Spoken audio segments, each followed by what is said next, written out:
reflect for a moment on living in a country where the majority of the media sort of treats them as equals.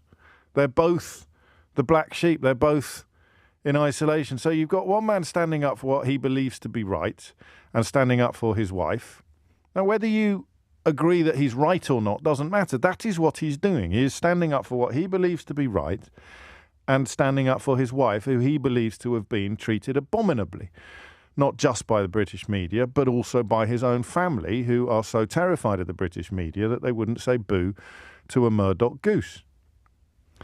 And then on the other hand, you've got a pudding of a man, a bread pudding in human form, accused of multiple sexual assaults against a woman who brought a civil case. A man who we know was knocking around with Jeffrey Epstein, a paedophile people trafficker, long after Epstein's crimes had seen him hauled before a court. A man who we know took Jeffrey Epstein to the Queen's favourite house, Balmoral, and photographed him and his partner in crime, Ghislaine Maxwell, on the steps, on a bench that the Queen had famously been photographed in herself. So this milk pudding of a man, this friend of paedophiles, who stayed out of a dock by dint of paying 12 million quid of his mum's money to the woman that had accused him of multiple crimes, he is somehow the yin to Prince Harry's yang, as if the fact that neither of them were allowed to wear uniforms somehow spoke of comparable crime. That image there, that little boy walking behind it, that coffin, which they made him do. Astonishing to think that when he turned up for his dad's coronation, he was reduced to the same status as his milk pudding uncle, the paedophile's friend. We also know now that the royal family itself has embarked upon some form of rehabilitation, not of Prince Harry, whose crime was to stand up for himself and his wife, but of Prince Andrew, whose offence was to spend £12 million of his dead mum's money keeping himself out of a dock where a woman had accused him of multiple sexual offences. It's not Harry that they're trying to rehabilitate. It's not Harry that was... Hello, Sussex Squad, and a heartfelt welcome to each and every one of you tuning in today. Whether you're joining us from across the globe or right here in our local community, I want you to know how much your presence means. This space is more than just a gathering. It's a sanctuary for open minds and kind hearts. Welcome to our Daily Diaries Friday, where every week we come together to share, reflect and grow. Think of this as our collective journal, a place where your thoughts, your feelings and your stories matter. I'm truly grateful that we can gather here, even if it's just virtually, to create a space rooted in truth, integrity and courage. In a world that often feels divided, our community stands as a reminder that unity and understanding are possible. Today, let's take a deep breath together. Let's quiet the world's noise, the endless headlines, the constant opinions, and focus on what really matters, our values, our well-being, and the stories that shape us. There's a conversation that keeps resurfacing, one that's as old as time itself. Fairness. What does it mean to be fair, to be just, to see things as they truly are? It's about looking beyond the surface, beyond the spin and the spectacle, and seeking the truth that lies beneath. It's about being honest with ourselves and with each other, even when it's uncomfortable. Our journeys are all unique, filled with challenges and triumphs. But when we witness someone walk a path of courage, when we see them stand up for what's right, even in the face of adversity, it reminds us of the strength we carry within ourselves. That's why today, I want to talk about Prince Harry, not just as a public figure, but as a person who has chosen to live authentically, even when the world is watching. His journey has been public, scrutinised, and often misunderstood.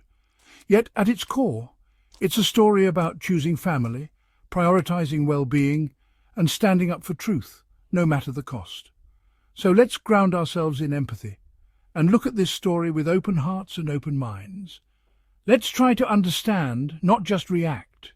Headlines are designed to provoke, to grab our attention, but we're here to look deeper, to question, to reflect, and to seek understanding beyond the surface. Today we'll cut through the distractions, the noise and the endless opinions. We'll focus on the principles that guide a good life: honesty, compassion, and the courage to do what's right. This isn't just about royalty or celebrity, it's about humanity. It's about the choices we make every day, big and small, that define who we are and what we stand for. As we explore why Harry's integrity stands out, let's also take a moment to reflect on our own lives. When have we chosen courage over comfort? When have we stood up for what we believe in, even when it was hard? True royalty isn't about crowns or titles, it's about grace, dignity, and the ability to remain true to oneself under pressure. It's about leading with heart, not just with heritage. Thank you for joining me on this journey. Let's begin our Daily Diaries Friday together, with open hearts and a shared commitment to truth and kindness. Scene transition. Every week, headlines try to compare Prince Harry and Prince Andrew. It's a false, frustrating comparison. Harry stepped away to protect his family, choosing love and peace. Andrew was forced out due to serious allegations and damaging associations. The media tries to equate them, but the circumstances couldn't be more different. Harry's choice was proactive and rooted in responsibility. Andrew's was reactive, a consequence of scandal. Comparing the two ignores the difference between integrity and disgrace. It's a disservice to the truth. There comes a moment in every life when the path ahead splits, and you're forced to confront the difference between what's comfortable and what's courageous. It's a crossroads where you must choose between what's expected of you and what you know in your heart is right, even if it means standing alone. For Prince Harry, that moment was profound. He chose his family, his wife, his children, and their future over the weight of royal tradition and the comfort of inherited privilege. He willingly stepped away from a life of status and certainty, not out of defiance, but to protect those he loves most, breaking a cycle that had caused pain for generations. This wasn't an act of rebellion or a rejection of duty. It was a powerful declaration of his deepest values, a statement that love, safety and well-being come before titles or expectations. Harry had witnessed firsthand the toll that the royal system took on his mother, Princess Diana, and later on his wife, Meghan. He saw the emotional scars, the relentless scrutiny and the cost of silence. Instead of accepting that pain as his own fate, he found the strength to say no more. True strength, after all, isn't about enduring what harms you. It's about having the courage to change it. Harry chose to prioritize love, peace, and the well-being of his children, Archie and Lilibet, over the allure of status and the comfort of tradition. He put their happiness and safety above all else.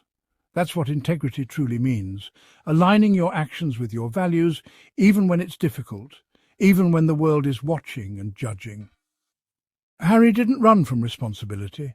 Instead, he ran toward a higher calling, to protect, to nurture, and to build a legacy rooted in compassion and honesty.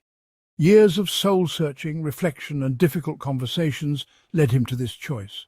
It was not made lightly, but with a clear sense of purpose and hope for a better future. Walking away from the only life he'd ever known wasn't a scandal, it was an act of inspiration, a message to others that you can choose your own path. In the end, Harry's unwavering commitment to what matters most, his family, his values and his integrity, is the legacy he will leave for generations to come. Scene transition. What's Harry's crime? He told his truth. He spoke openly about mental health, grief and racism. His only offence was honesty, refusing to play a part in a damaging narrative. Speaking out isn't a crime, it's courage. Harry never brought disgrace, he brought transparency. For this he's been called a traitor, but maybe the real problem is the rule of silence. His scandal is daring to be vulnerable and challenge the status quo. The backlash reveals a preference for image over well-being. Harry chose authenticity over performance. His only scandal is refusing to be silent. Who is Prince Harry, beyond the headlines? At his core, he's a devoted husband and father. He stands by Meghan as an equal, supporting her and defending her. Their partnership is about shining brighter together. As a father, Harry is breaking cycles, present, engaged and determined to give his children peace. He's building a fortress of love around his family. Harry's choices are about legacy, leading with courage and conviction. He's defined not by a crown, but by the home he's built. Scene transition. When Harry and Meghan spoke out, they did more than just share their personal experiences. They held a mirror to the monarchy itself, inviting the world to look closely at an institution steeped in tradition and power. Their words, broadcast to millions, were not just a family matter. They became a catalyst for a much larger conversation. Suddenly, headlines around the globe buzzed with questions about the royal family's role in modern society. People from all walks of life, in different countries and cultures, began to discuss the monarchy's relevance, its values and its responsibilities. The conversation was no longer confined to palace walls. It was everywhere, from kitchen tables to international newsrooms. What Harry and Meghan did wasn't an act of rebellion or spite. Instead, it was a call for accountability, a plea for the institution to recognise its flaws and to strive for something better. Their courage inspired hope for change, not just within the royal family, but in society at large.